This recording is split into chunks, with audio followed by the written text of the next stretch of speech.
I'm just a normal guy with a curious fascination for unarmed combat. Mixed martial arts is basically the purest form of unarmed combat known to man. It involves all disciplines, all combat disciplines: boxing, kickboxing, wrestling, taekwondo, karate, jiu-jitsu. It's just a pure combat. Conor, given the tradition of sport in this country, we have a proud tradition of Gaelic games, soccer, rugby and all the rest, how does a young lad from Crumlin get into mixed martial arts? Well, I was no different growing up. I was always into football. You know what I mean? Growing up where I'm from, the two things you were known for: you were either good at playing football or you could fight. And I was no different. Fighting was always something I was interested in. Football was what I wanted to do. Football was my first dreams. I always dreamt of playing. I always used to go out on my own. I was like 7, 8 years old and put on my football boots and run up and down kicking the ball, dreaming of playing in front of a big stadium. But just growing up then, I realised that I needed to be able to defend myself in certain situations. I just wanted to be able to defend myself, and it led me to combat sport and studying different ways the human body moves. And I was like nearly a mixed martial artist without even knowing I was. You know what I mean? I just basically wanted to defend myself in any scenario, and I used to go from gym to gym trying to learn different ways. When did you realise, at what age, that this was something you could carve out a career from? Well, I moved from Crumlin when I was 16, 17, and I was doing it. I was still playing football at that time. I was doing MMA, I was doing boxing, I was doing this and that. But then I met a guy when I moved up to Lucan from Crumlin who was doing jiu-jitsu. Tom Egan, his name was. And I was doing some boxing at the time, some kickboxing. And around the same time we started seeing the UFC on TV. And we just, every day in school, we'd talk about it. He'd show me some jiu-jitsu stuff, we'd be mess fighting in the class. I'd be showing him some boxing, he'd show me some submission moves. Eventually then I used to go up and stay up in his house up in Kildare. Literally stay there the whole weekend. He'd teach me how to grapple, he'd teach me some techniques, and I'd teach him some techniques. And basically we'd fight at the end of it. Two little 16-year-old kids out the back of his shed, the concrete floor, and we basically punched the head off each other, really. And then that was that, you know, and that was my first obsession with it, you know. And I thought, like, I still didn't think I could do it. I was just kind of still in my thoughts was self-defense. I just wanted to be able to defend myself in any situation.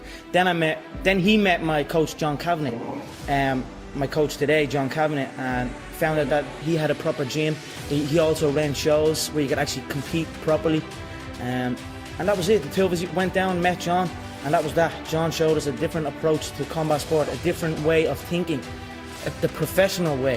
You know what I mean? Even though we were in a little small shack, in a little hut, it was a professional approach to unarmed combat. And he introduced me to jiu-jitsu, which changed my whole approach. It made me look at the finer details of combat. And then that was it. I was hooked.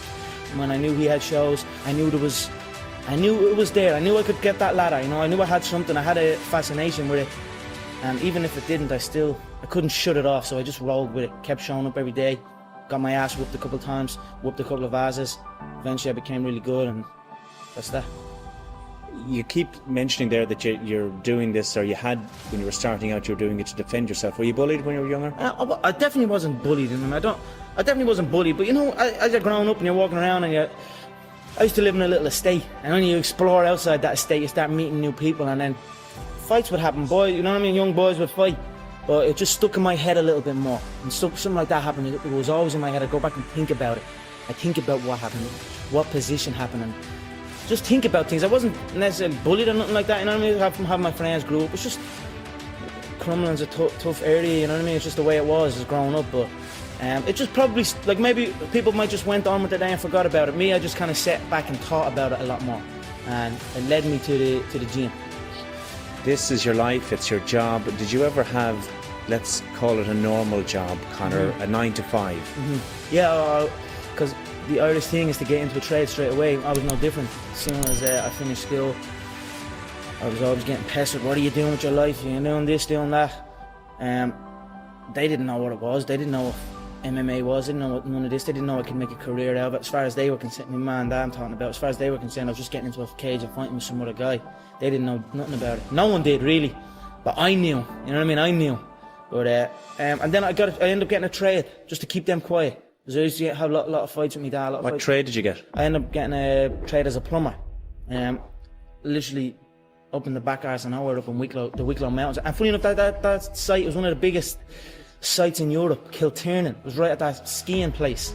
Huge, and now it's just abandoned. Now it's just deserted. So I used to go up there 6 o'clock, 5 o'clock in the morning. I was on that M50.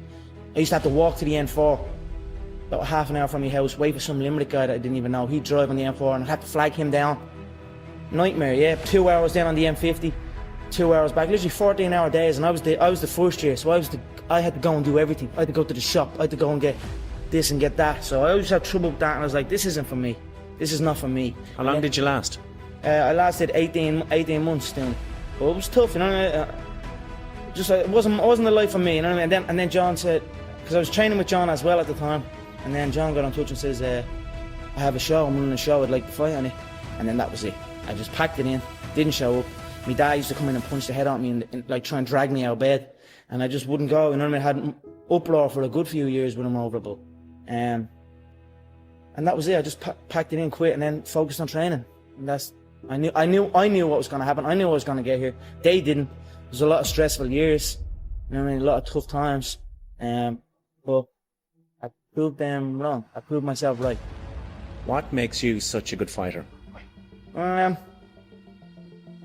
don't know, I'm just curious about it. I'm curious about it. It's never, I mean, it's in my head 24/7. There's nothing else I can think of. I don't think about nothing else.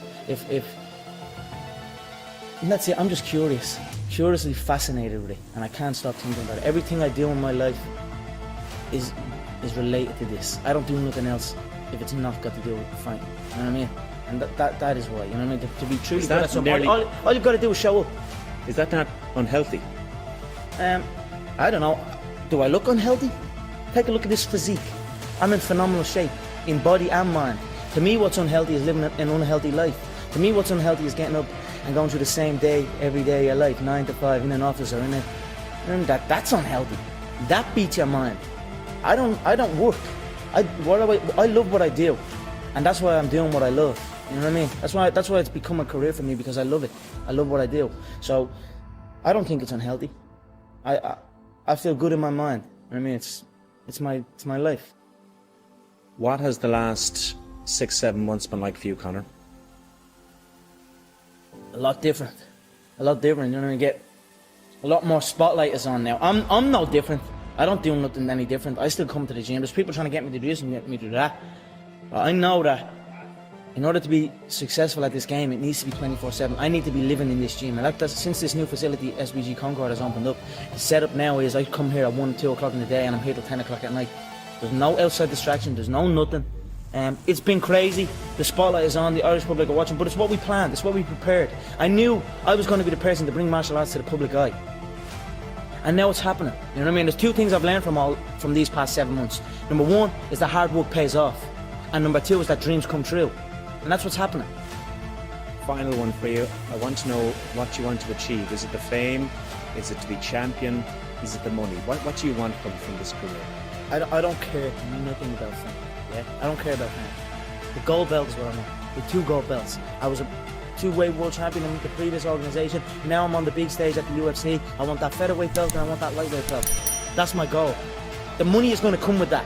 Don't get me wrong. It's prize fighting. I'm after the money as well.